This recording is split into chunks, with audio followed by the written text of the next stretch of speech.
Arcane Odyssey has always been a grindy game, and money has always been a major part of that grind.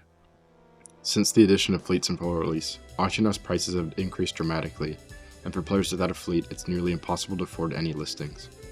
In this video, I'll go over some of the simplest money-making methods in Arcane Odyssey that will allow you to enter the market even without a fleet. The first method is gross sap. If you head over to the Forest of Cerneno and start breaking the trees, you'll eventually drop some gross sap. You can also break the rocks in the island for a smaller chance to drop coal. Cerneno is the ideal island for this because its circular shape simplifies the grind. Now once you have a decent amount of gross sap, head over to an auctioneer and make a listing. You can check how much to sell it for by finding the Catalyst and Reagent tab, clicking Filter, and selecting gross sap. If you have some coal, you should do the same. Both coal and gross sap sell fairly quickly, but there's a decent chance someone undercuts you by selling it for cheaper.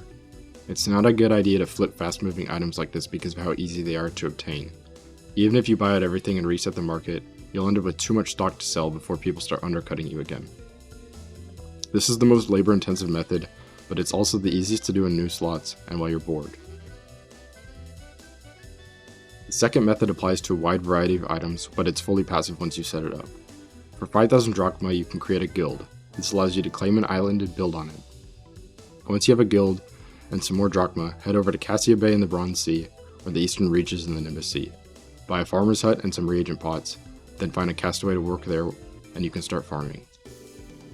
Find an item like oryx seaweed, golden apples, or St. Lily's flowers, and place them into the reagent pots.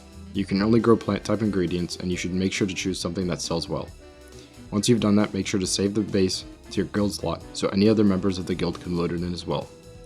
The items in the reagent pots will grow after an amount of time, dictated by their value in drachma times 10 in seconds, meaning a golden apple with a value of 300 will take 3,000 seconds to grow, or 50 minutes. This is one of the better money-making methods because it's fully passive, and you can do other active methods at the same time.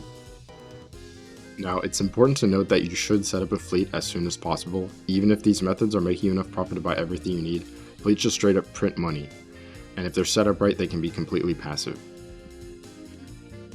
Now I'd like to mention some money-making methods that aren't as beginner-friendly. Firstly is diving spots. Abyssal diving in Nimbus Sea has boosted drop rates for sunken items. Sunken items are always in high demand and sell for several 100,000 drachma on the auction. You can also do diving loops in Bronze Sea, where the diving spots are close together, however these aren't abyssal. For this method to be truly efficient, you need to make a potency boost set and get some luck 5 potions.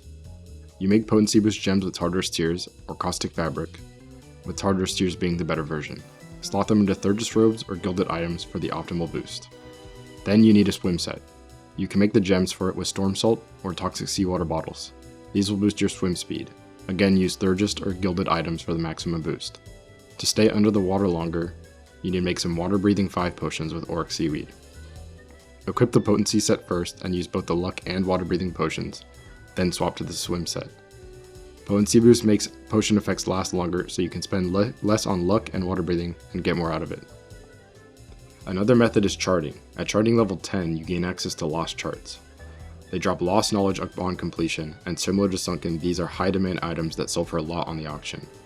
And while you're charting, you have a chance to get modified items such as blasted power amulets or imbued Archmancer sets. Of course, I'm not listing all the money-making methods, just some that I know and some that are tried and true. If you know any other money-making methods, please leave them in the comments. I'm sure you could help some other people out.